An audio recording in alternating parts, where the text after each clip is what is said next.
All right, welcome everybody. My name is Natalie Peterson. I'm the Director of Marketing for Virtanza.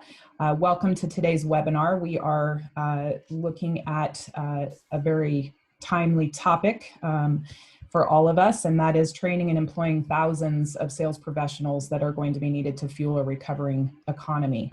I am going to just give us a few short reminders about participating in a Zoom room. Please do go ahead and mute your microphone, or I have the ability to mute it for you if you're having troubles. But distractions in the background, including noise and movement, can end up in a less than stellar quality experience for everyone. So please just try and keep it on mute and keep the antics in the background to a halt. Today's webinar, as I said, is being recorded. You'll receive an email with a link to the recording following the presentation. Of course, we welcome all of your questions and comments. There is a chat function in Zoom found in the settings bar along the bottom side of your screen.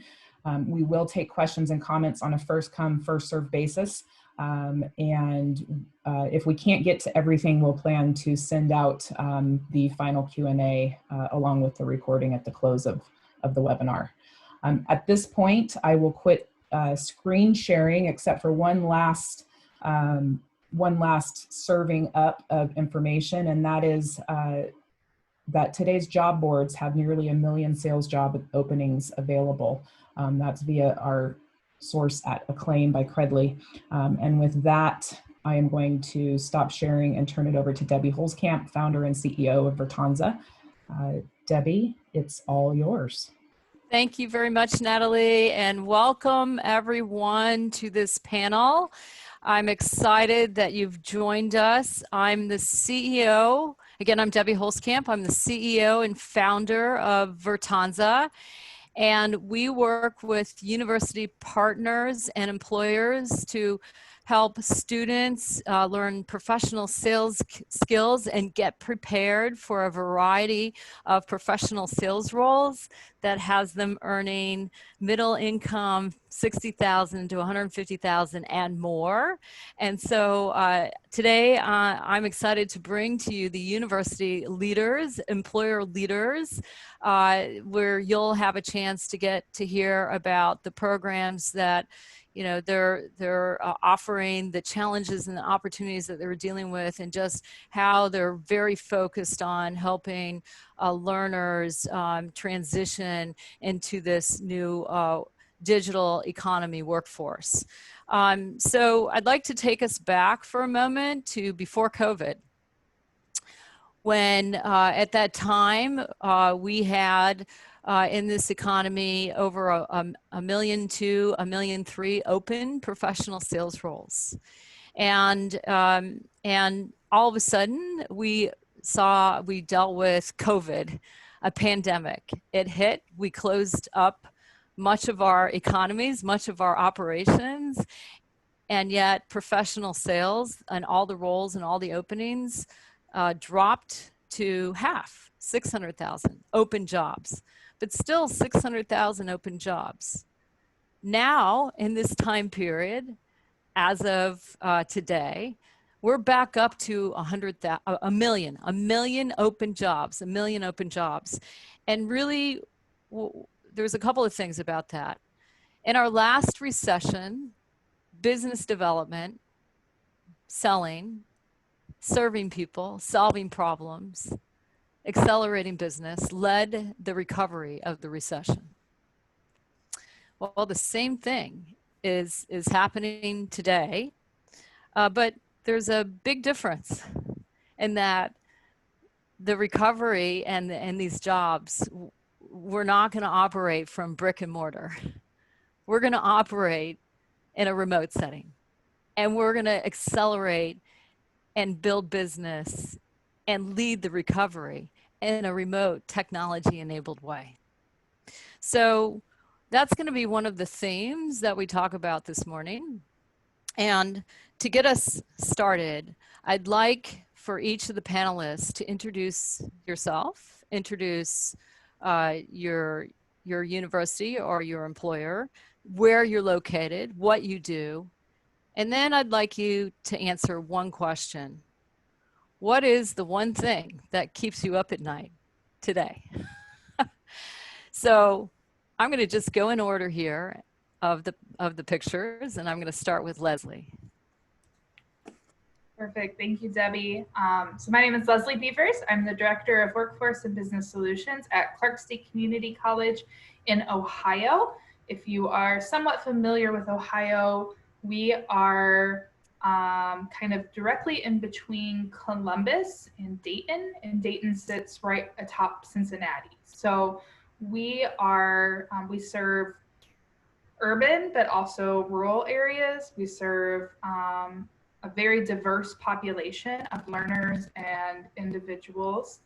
And I like how Debbie framed her question, because what keeps me up at night does change on a pretty continual basis. But our role within the community college system, my department, Workforce and Business Solutions, is to make sure that we are leading the charge and skilling individuals with what our employers here in Ohio need.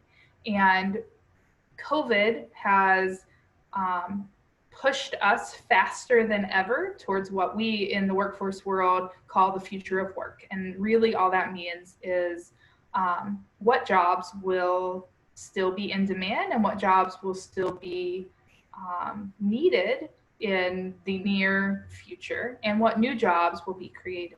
So we knew that the future of work was coming. There are things out there that you might be very surprised at. For one, automation, one of the highest likely to be automated jobs out there is actually lawyer. Who knew? They say the robots can read the law and pick that out better than human brains. So we sometimes automatically go to things like manufacturing and healthcare. And those absolutely will see automation as well. But there are some other things out there that you don't realize might be automated. But in my opinion, one thing that will never be automated is sales positions. There has to be a human to human relationship and contact across all of the different plethora of diverse sales opportunities that are out there. So we already really believed in this program and what it could do for the individuals in our service area. And now we're even more passionate about getting individuals who have been displaced by COVID, getting individuals who may face having their job automated in the very near future, because again, our companies, we have companies already reaching out to us saying, we're moving to automation way faster than we expected. So what can you do? So right now, that thing keeping me up at night is making sure that our individuals know that these are the pathways that we believe in, and we can get you in and get you skilled and into those positions as quickly as possible. Gosh, thank you so much, Lesli. I couldn't agree more that the human-to-human relationship with sales is something that will be important well into the future, and especially with retooling and reshaping and rebuilding, it's now more ever important. So thank you. All right, I'm going to move over to Stephane. So Stephane, if you could introduce yourself and also answer what's that one thing keeping you up at night. Bonjour, good morning. My name is Stephane Muller, and I'm the Director of Business and Technology Program at the University of California in Irvine, which is located south of Los Angeles. My vocation is higher education, and it aligns perfectly with my research, teaching, and administrative experiences. So in terms of academic background, I research continuing education, mainly for adults. I've been teaching French, as you can tell by my accent, for the last 20 years, and still teach 2 classes a year to stay current, to be in the classroom with the students. And I accidentally went to administration 12 years ago at UCLA and now at the University of California, Irvine. I currently plan and manage operation of about 10,000 enrollment, 350 courses, about 100 instructors for $8 million of self-supporting department at the Division of Continuing Education. So what we really do is to talk to the industry and look at the gap of what students have after they finish their degree, or how they can reskill, retrain advance their career. And that's why we started working with Virtanza, because there was we didn't have any sales program and any sales classes. And we thought that with project management, with digital marketing, esports, real estate, a lot of our tech program, there was a very strong need to do that. And it's not necessary to sell a product, but to sell an idea to a board, to the C-suite. So that's where we started talking with Debbie. So what keeps me up at night during normal time, it's really to find the gap in skills and competencies and what we need to create next. One of the latest program that we launched that has been very successful was esports. So everybody's heard about gaming, and now we have stadium filled in with gamers playing on live screen in front of 10,000 attendees. And we approach the gaming industry and we said, hey, do you need help with that? And they said, yes, indeed, we do. So that's how we created this certificate program. And during COVID-19, what keeps me up at night is how to continue serving our continuing education population in Orange County, because obviously they have different needs now. A lot of our students are unemployed, or they lost their job, or they are not able to find a new job. So that's really what's keeping me at night.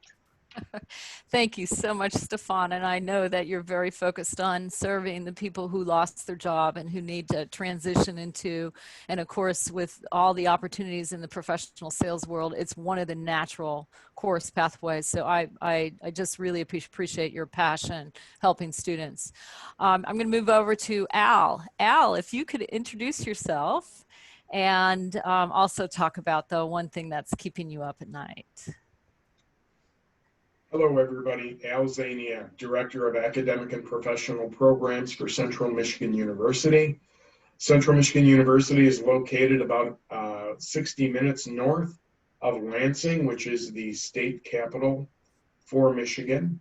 CMU is a mid-American school, and we have roughly about 23,000 students located mainly in the state of Michigan.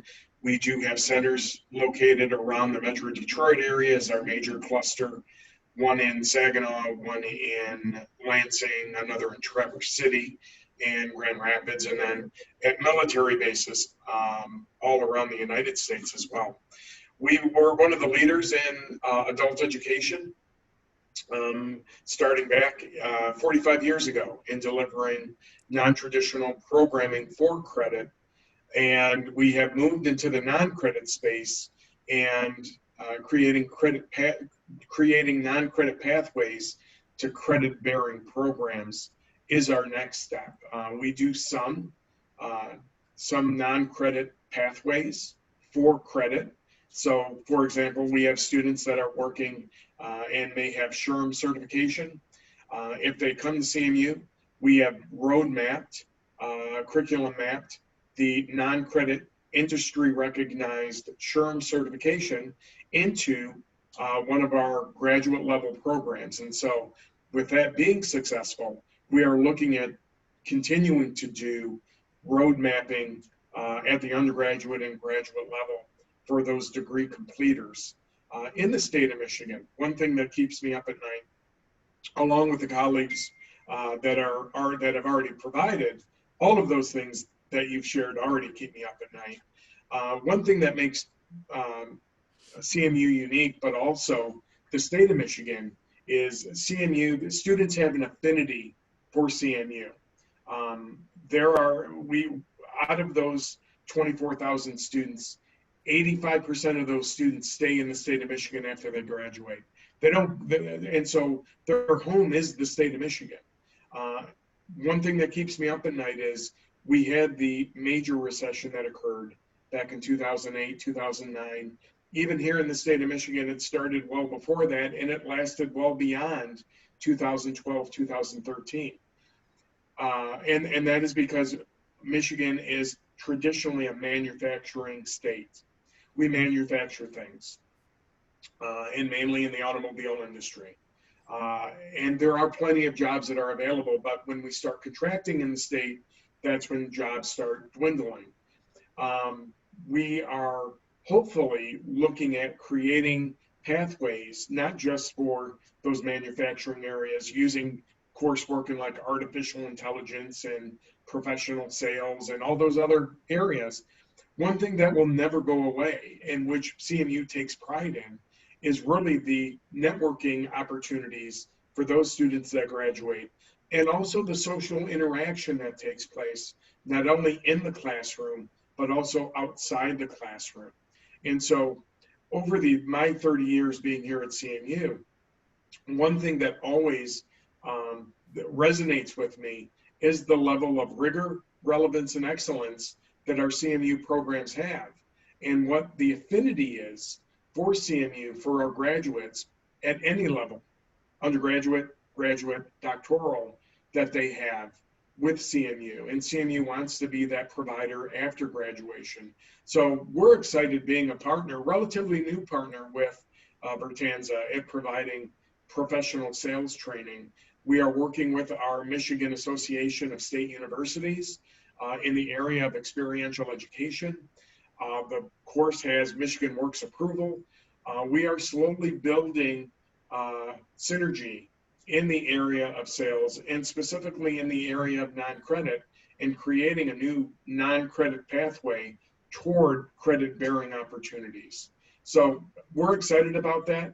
And again, there's a lot of things that keep me up at night, but again, knowing the affinity that our students have, and then being able to serve that population of over 250,000 graduates, with 90% of them being in the state of Michigan, that's a large population of students that have an affinity to CMU, and we're ready to serve them. So any way that we can do to create those pathways and to create those networks of social interaction, being face-to-face or being online, which we are a #1 online provider in the state, I think we're moving in the right direction. So I'm excited to be here with the panel today.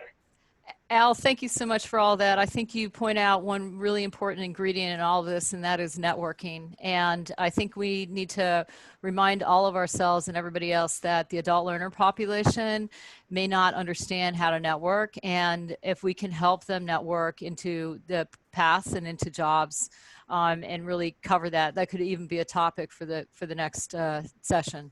All right, thank you very much. I'm going to move over to Bob. Bob, as an employer, looking forward to your perspective on introduce yourself, and please share with us that one thing right now that keeps you up at night. Well, hi, everybody. Again, my name is Bob Thomas. I'm with ARC, and I've been with the company for 35 years. I'm currently in a sales support role. I like to think I help support, I work for everybody, right? Nobody works for me. But technically, I'm the Senior Regional Vice President of Sales for the Western United States. We provide a lot of print services. Right now, all we're doing is COVID signage for all of the schools, hospitals, back to work signage, graphics. But we have a whole long list of services we provide, and that's why, Debbie and I have been talking, this whole transition in the workforce.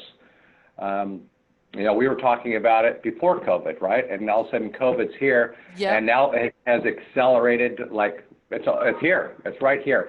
And so, when you ask the one thing that keeps me up at night, and like everybody said, there's 100 of them. I'm up at 2 and 3 and 4 in the morning, every single morning thinking about something.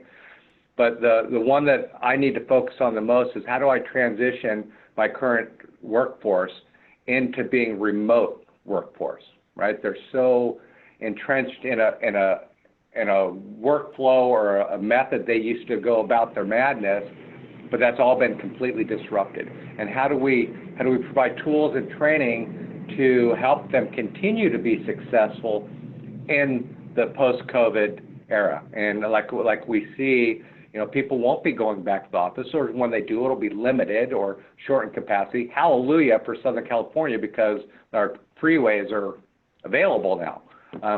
Those are that's the #1 thing. There's a whole long list of other things fall behind that, but that's priority number one. And I think that plays right into what you guys are doing and what we're talking about. You know, what does this job look like, and how do we prepare for it? And so I'm excited about this conversation as well.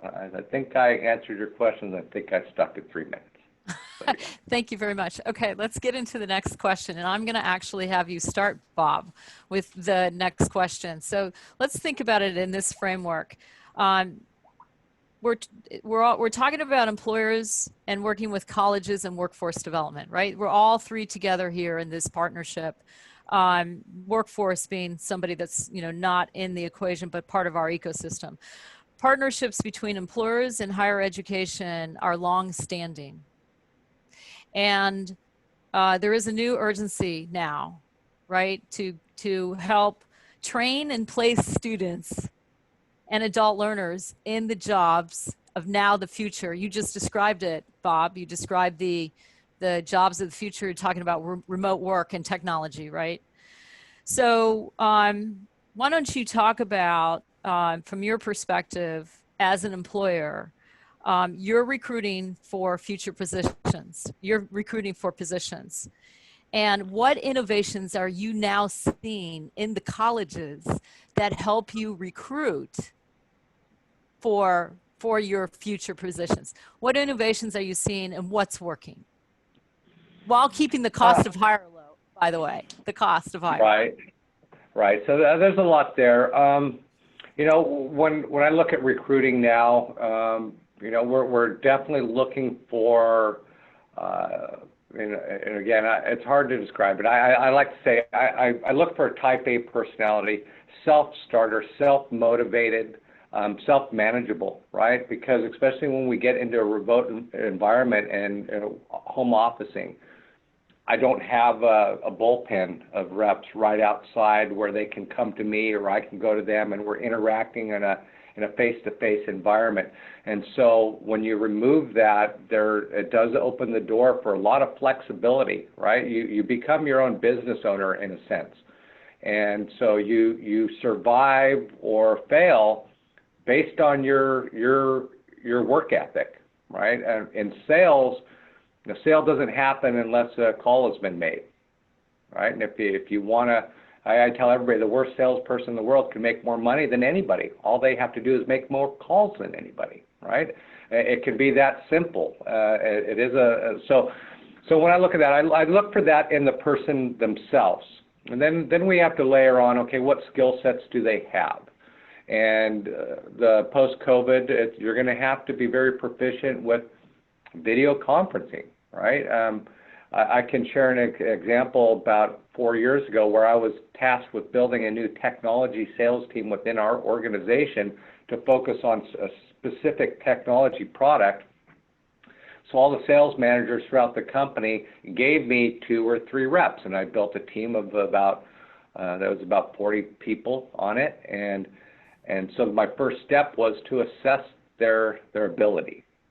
And what I found is I was handed all of the people they didn't think were doing a good job, right? It was an opportunity for them to offload dead weight. So after the assessment was simple. It was like, hey, we're going to do a Ring Central or a video conference call, a Zoom meeting. And this was, like I said, 3-4 years ago. And I need you to tell me why you think you're good for the job using technology, right? I need you to be able to access your camera, look at it. I don't want to be looking at your belly button or your ear. And it was amazing. 70% of the people couldn't launch a Ring Central, or they had some complication. They couldn't share their screen, or they didn't know the things behind it. And I don't say that as because that was their fault. We were fortunate enough to get ahead of the times at that point. It's a lack of effort, right? A lack of doing. If you know you're going to have a Zoom meeting, you might want to test it out, right, and get familiar with it. So I'm real big on assessing, right? And so being able to use video conferencing tools, knowing how to use the internet. It sounds silly to say that, but you'd be surprised for the students on the call and for everybody else, the panelists. Reps come to me and say, hey, I need some leads. I don't know where to go to find a resource. I think, what? Have you tried Google? right? It's that simple too. I hate to oversimplify things, but usually there's a real simple solution, and then you can get really complex if the simple solution doesn't work. I always say, let's try the simple thing first, and then we can dive deeper as we go through it. So understanding how to use the internet, LinkedIn. LinkedIn is so powerful. It's one of the most powerful tools we have at our disposal, especially moving into post-COVID. And having a well-versed and in-depth knowledge of how to network, how to engage and be a social presence via LinkedIn and Facebook and Twitter and Instagram. It's all part of the play today. That is the world of sales. I have a very senior team of sales reps that have been around for 25, 30 years, and then it's augmented over the past five years, and even working with Debbie and stuff, with a team of younger or new to the workforce in the sales program, and they're very moldable, right? I can say, this is how you do the job. I train them, I give them all the tools and help them be successful, and they go and they don't resist. I take a 25-year person who's been working for me under my past guidance, and now I flip the table on them and say, okay, now we're going to do this. And they're, no, that's not how I do it. I said, well, sorry, but we can't do it that way anymore because our customers won't let you walk into their office. Their past sales model was all face-to-face interaction, not a lot of phone activity. Today, that's the complete opposite. So I don't know if that helps, Debbie, but I can talk for hours and hours about what I need and how to develop these people and these skills. Yes, and I think I appreciate that. How much does Salesforce and outreach communication technology play in your world? Yeah, sorry about that. So I talked about everything about Salesforce. Salesforce is the backbone. It's the infrastructure we now operate in. We've always operated in it here for the past 15, 20 years. So Salesforce is our adopted CRM, and it has all the Google, the LinkedIn, and all the social media, and all that stuff links back into Salesforce as an account or a company management tool. I really try to stay away from talking about Salesforce as being a tool for me. For the students on the line who have a desire to move into sales, it is your tool to manage your business. It's everything to you. It's where you put your wins in. It's where you record your opportunities. It's where you put reminders and tasks, and you have it work for you. So without that, you can't do the job. So I just made an assumption that was a given, and I apologize. But so Salesforce is the building block. That's the foundation of the modern sales. You have to be extremely proficient in Salesforce. You lay that down as your foundation, and then you build everything on top of it. And so hopefully that helps. Bob, definitely. No, thank you for that. I think we are, as the pathway, laying down the technology as a foundation and teaching the sales process and the art of networking and relationship building. So it really does fit with where you're headed.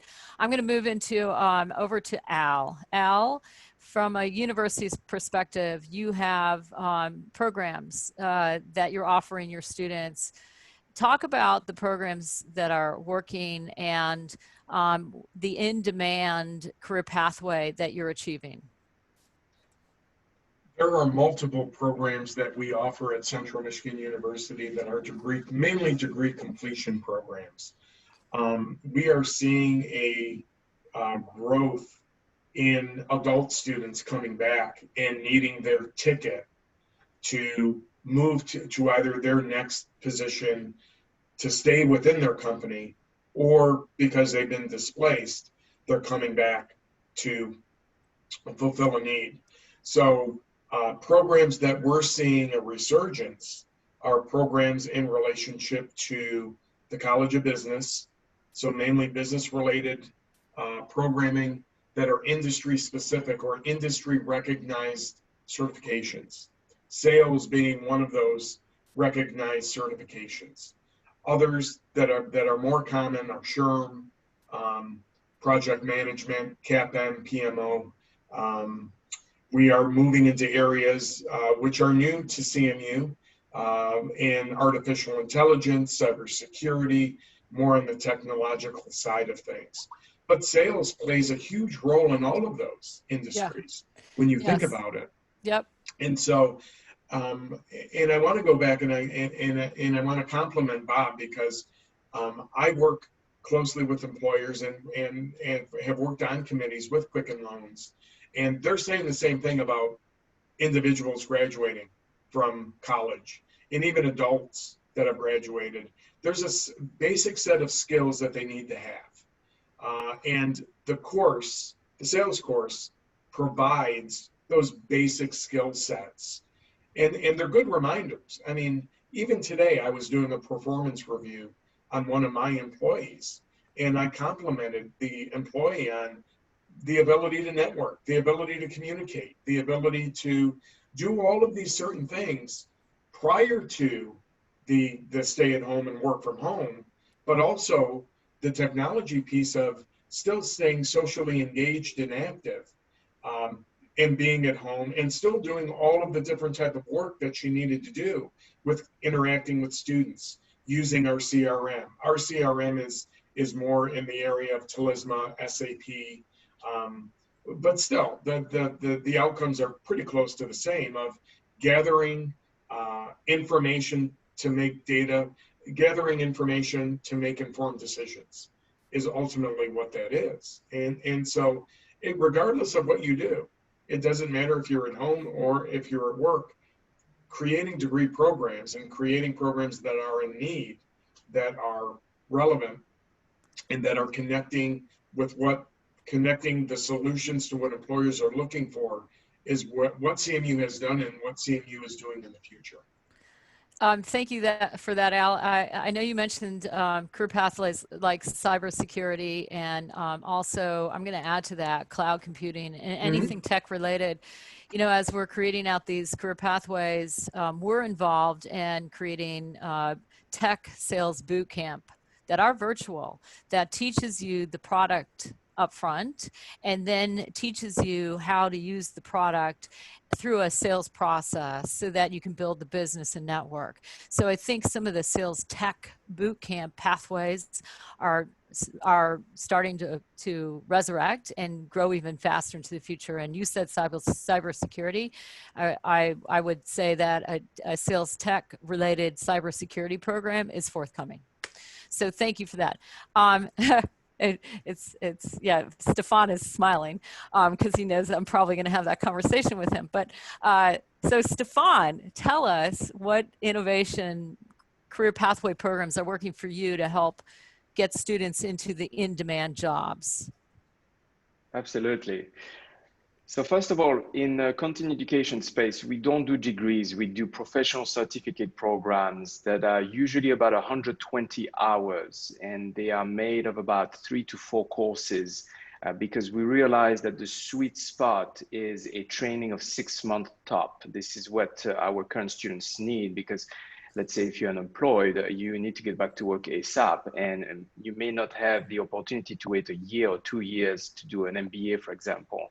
So that's where we concentrate. And University of California, Irvine, our campus are also doing the degrees, obviously. So it's like a complementing pathway. And what we found recently is the career pathway is even more important. So once the students finish their professional certificate program, having support with employers to find a job and to really train them into the art of the interview, into resume building, etc. So to go back to what we were talking about, I have two sides. I have the business and the technology part. I'll start with the technology since cybersecurity was talked about. We do have a lot of demand for cybersecurity. The second highest, most in-demand program is definitely data science. And when we talk about data science, we're talking about machine and deep learning, we're talking about predictive analytics, we're talking about data warehousing. So those areas are very much growing. We also have worked with a couple of industry leaders to create a blockchain technology program. And not so much on the cryptocurrency side, more on the how do we share the data very quickly around the world, especially now that we're in COVID-19. And we also have a lot of programming courses that are very popular, such as Agile. Java is making a big return. We have Python as well that is doing very well. And last but not least, we have the web technologies such as full stack, web development, search engine optimization, web design, and web intelligence. So those on the technology part, this is what we see as growing very fast. On the business part, we've done a lot of research into improving our current programs that were doing well, and we wanted them to do even better. So the way that we do that is we have a board that meets at least on an annual basis of industry experts, so CEOs of different industries, and we ask them, what skills do you need today? And that's a little bit what Bob was talking about really being adaptive and moving into the new era of remote work. And what we ask those board members is, for example, in project management, it has been our flagship program since '94. And we said, okay, how do people do project management nowadays? And they told us, okay, those are the skills, those are the competencies. So we had to really redo a complete overall of a program to stay current with the need of the industry. Because what we want is once the students finish our certificate programs and they have a portfolio at the end that they can go into a company and say, yep, I can do this. Yes, I can do that. Because what we hear from the industry is once students graduate, sometimes there's a gap. And in digital marketing communication, for example, what the companies are looking for a lot of the time is how to set up social media campaigns. And sometimes that is not covered part of the degree program. And that's where we find a niche to really complement the degree with a professional certificate program and a career pathway. Great. Thank you very much, Stephane. I think that all makes sense. And I know that you also book in the business development skills into many of those pathways because developing business, many CEOs say that is extremely important. So thank you for that. Lesli, talk about your career pathways and how you're meeting the in-demand and, you know, what's working, the innovation, all of that. Yes, absolutely. So much like my colleagues that have already spoken, we do a lot of the similar work and have a lot of similar programs. But real quickly to kind of touch on where Bob started. So my department, we are very broad. We do a whole lot of things. And one of those things is that I have 2 individuals that work on my team full-time doing classes on job readiness skills. So they teach every week work ethic, time management.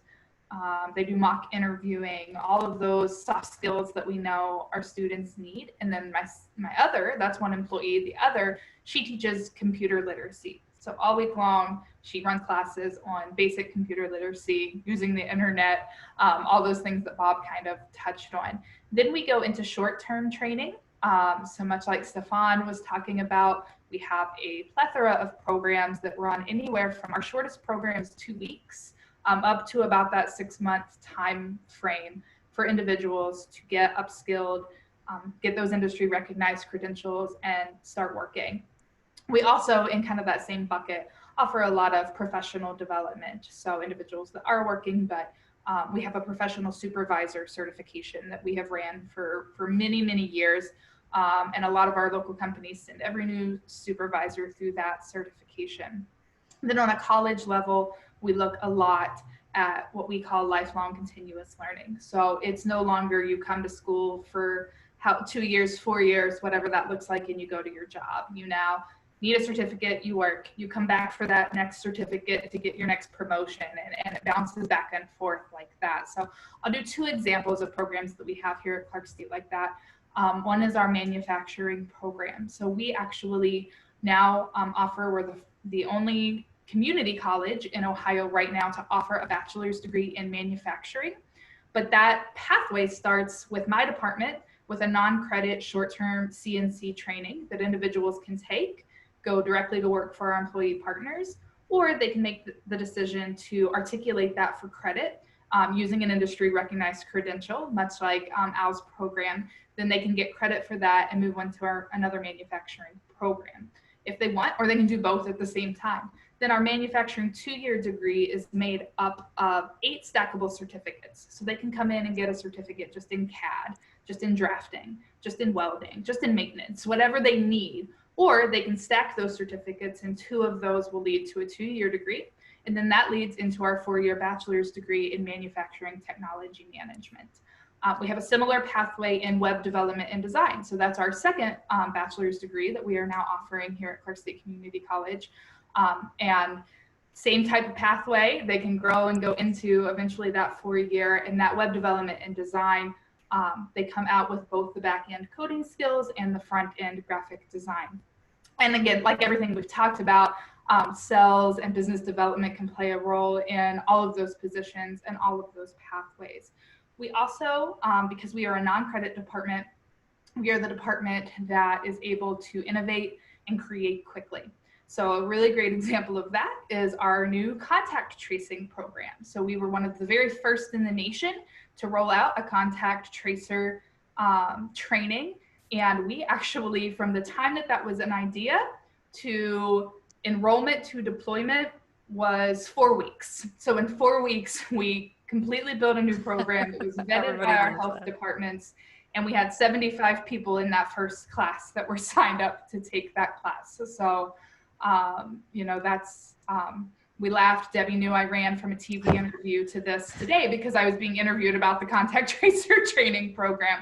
But that is, you know, that's pertinent to the times, but that really speaks to what we do for any need that our business partners or our state or our region has.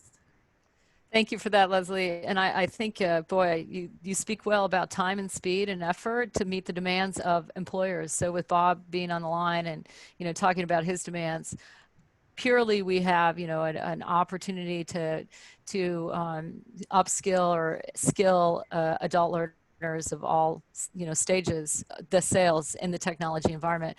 But I also think that we're building out a whole career pathway to take learners all the way to management and to in the sales world and at varying levels, whether it be, you know, enterprise or mid-market or startup, a whole career pathway in that way, because there's such a demand on the employer side, right, to build out those career pathways. So I think we're going to bring that topic probably more for the next panel, but you certainly open the door to all that is moving fast and what's possible on behalf of employers like Bob.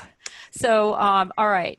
I'm now going to head into our last conversation here, our last topic. And I think I'll start with you, Leslie, and I'm going to end on Bob. And so the last topic is, you know, we've been hearing headlines and reading headlines about enrollment in the university setting and about helping learners get skills. And we're all nervous about enrollments. Enrollments seem to be super challenged. And yet there's such a need to help, you know, a whole base of people either transition, you know, in this remote work or get a job. So in your, you know, as you look out, what does 2020, you know, the 2021 year look like? Because we're almost done with this year when it comes to planning and enrolling, but what does January and on look like for you? Absolutely. You know, I've been in the workforce development world for about 5 years now, and recessions of the past, I was always told that we were very busy during those times, and that made sense, that people were coming to us and wanted skilled and wanted to get back to work. But now those same people that gave me that guidance are saying this recession is going to be completely different from what we've always said the recessions of the past have been. And we're already seeing that. We're already, you know, I don't necessarily want to use the word reluctance, but there's a lot of unknowns right now, and people are questioning, rightfully so, the decisions that they make. And when you think about how many individuals were displaced by COVID and the industries that were hit so hard that no one would have ever anticipated when you think of retail and service industries.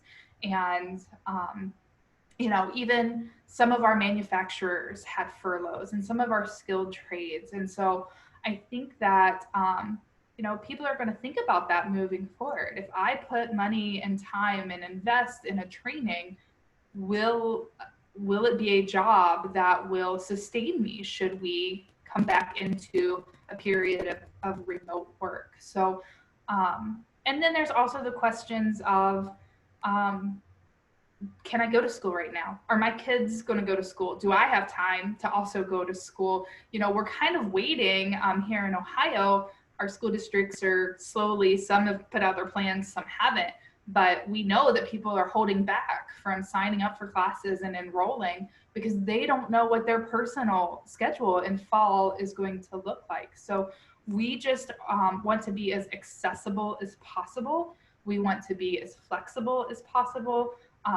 You know, like I already talked about the future of work, there was also a large conversation happening in the academic world about, our president calls it rethinking the semester, right? We already knew that a 16-week semester was not working for people anymore. The people needed it.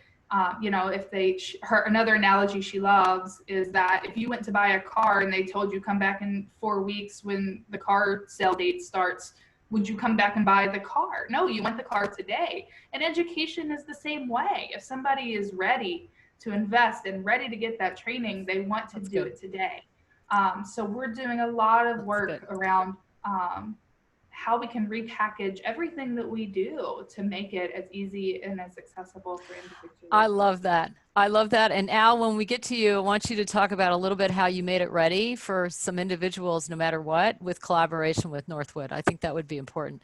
Thank you for that. All right, I'm going to move on to Stephane. Stephane, what can you share what 2021 is looking like and what you're, you know, thinking? Sure. So the first item I'll briefly discuss is the notion of a 60-year curriculum. And that became part of a conversation about 2 years ago with multiple deans of continuing education, and then realized that once you finish your primary school, you finish your secondary, you finish your higher education, what's next? And what's next is really this concept that Lesli touched on, to really retool, retrain often to stay relevant, and also to potentially advance your career. So that's what we've been focusing more and more on. The enrollment part is problematic. Lesli said it. I think everybody's on a holding pattern, because usually I was already working continuing education in 2008. We saw enrollment just skyrocketing within 6 months to a year. And 2009 was the strongest year we've seen for continuing education in Southern California, UCLA and UCI area. But here, it's not the case, it's flat. Moreover, we have problems with international students that usually take our program face-to-face. Now, again, about 75% of my portfolio is online, 25% is face-to-face, about 5% is for domestic students, and 20% of these face-to-face programs are for international students, because who doesn't want to come to beautiful Southern California?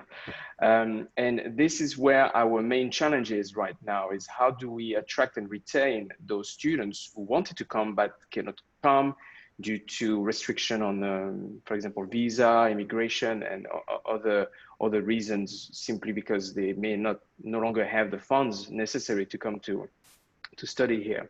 So that's what we're really looking at, and we had to be very creative on the instructional design part, where we, as opposed to have a 3-hour lecture at midnight in, let's say, in Europe, when it's early here, how do we break down that into multiple sessions? And during those multiple sessions that are recorded, because obviously we do have quite a few students here in America, how do we make them exciting for the students who are attending it live?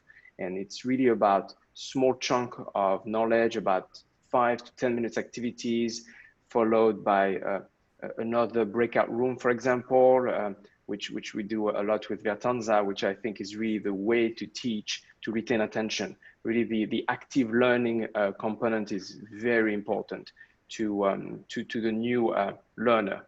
And I have to say, I used to sit in classroom in amphitheater of 500 people for 4 hours long. And I was, as a student, pretty bored.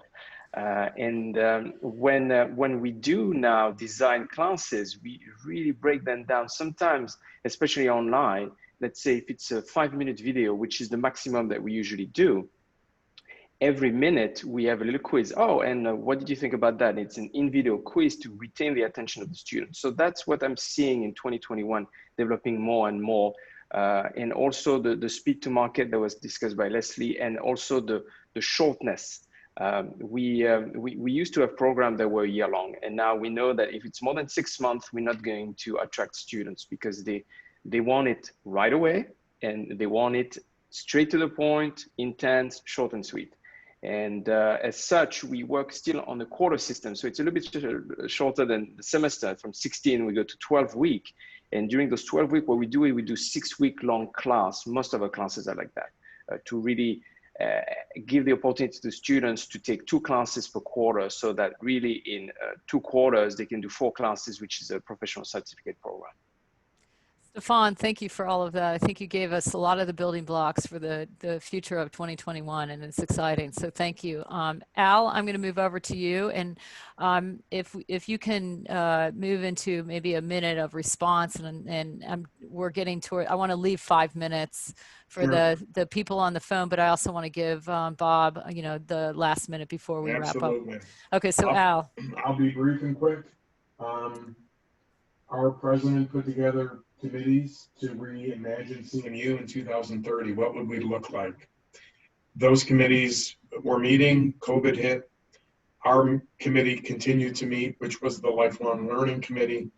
And we are not looking at 2030, we're looking at 2022, 2023 is where we need to be.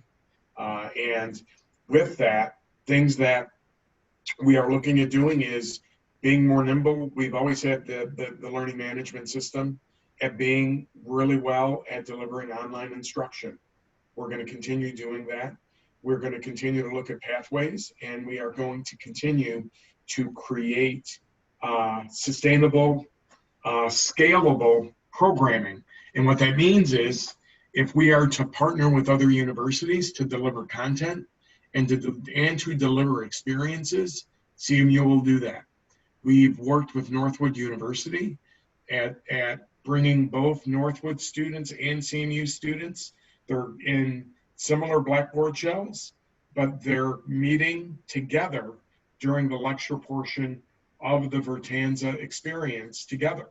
What a great opportunity where institutions are now working together. And being in the state of Michigan, the state board, the Department of Ed, allows universities to pretty much be autonomous.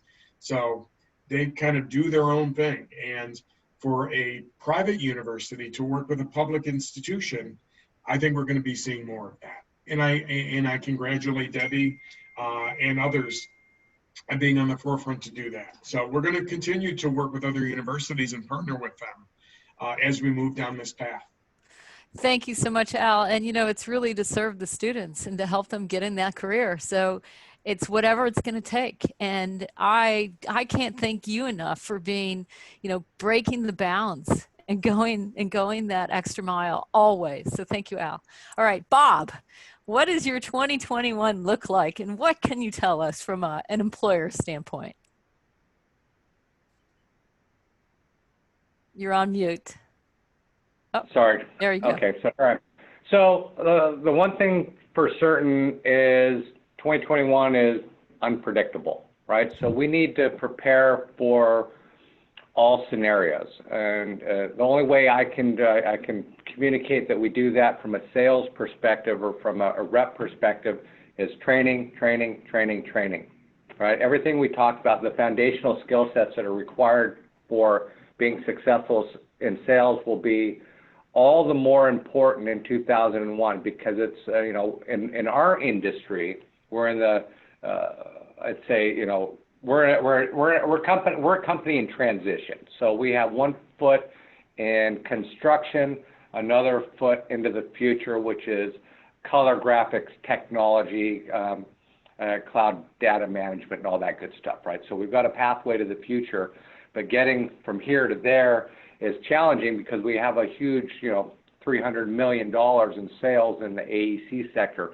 Well, what COVID's doing, very similar to what was referenced earlier to the recession in 2008, it will force the change, right? All I know for certain, for everybody on the call,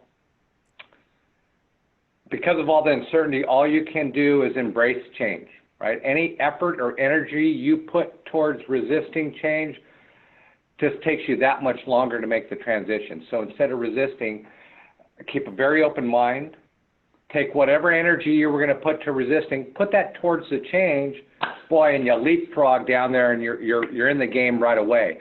So that's one valuable, bit of information I'd like to share with everybody. But back to what's happening, we've got a potential economic recession coming. We've got the COVID crisis coming. We've got a whole, schools, who knows what's going to go on. So there's a lot of uncertainty. So, from our perspective, I have to prepare for everything. So I'll continue to train and develop my teams.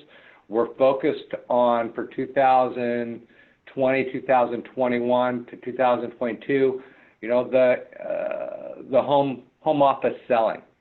That's really going to be where it's at. Now, if the COVID crisis subsides and we get some relief there, we'll want the reps to get back in the field. I think the customers will be starved for that face-to-face interaction. This is all fun, what we're doing. We're all learning a good skill set, but as mentioned previously, there's nothing like the face-to-face interaction. We're human beings, we're social beings, and that contact is a necessity. And so we'll figure out a way to get back there, but just prepare for everything.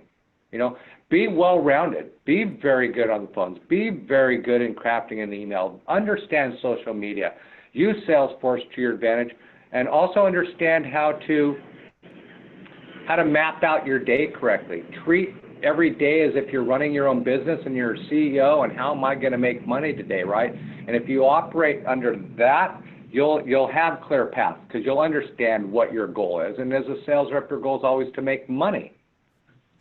So, and we can work on that. That's everybody's desire. If the reps are making money, then the company's making money. So I like to think taking care of the reps takes care of every other problem. And so I do put all my energy and efforts in developing everybody to be successful, productive reps and contributing society members, right? That's all that we all strive for. So anything I can do to help assist in that through these trying times is what I do. Like I said at the beginning, I don't like my title. I like to think I'm sales support. And if my team is successful, I'm successful. So I don't put anything on me. If I'm not successful, we're not successful because of me. It's because of the people. And I think that's important. Everybody realizes that's where it begins. And so I'll put all my effort there. Bob, I think you really wrapped it all up. I think we're all support. We're all support here to enable and provide skills and the ultimate success to the sales world as well. And sales and revenue are all important to us. Natalie, I'm going to hand it over to you because we're at the top of the hour. And how do you want to close out this? I know we haven't gotten into questions, but maybe there's one or two we can get into and we can go from there. Well, I'll just open it up to the floor. Does anybody have any questions of our panelists or Virtanza in general?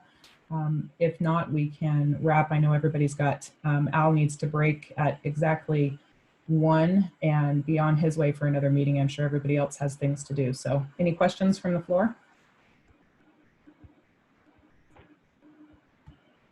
Going once?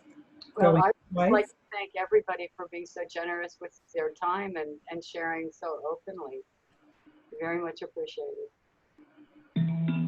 Yes, a wonderful gathering. Appreciate everybody's attendance and participation. Al, Leslie, Stephane, Bob, thank you so much for your time, and Debbie for your moderating. And the recording will be going out later on this afternoon, and look for news of additional webinars as we move into this time of change and opportunity, as Bob says.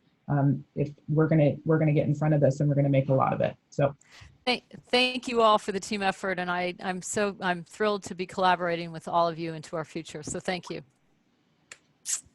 Thank you very much. Bye. Thank you, everybody. Bye-bye. Appreciate it.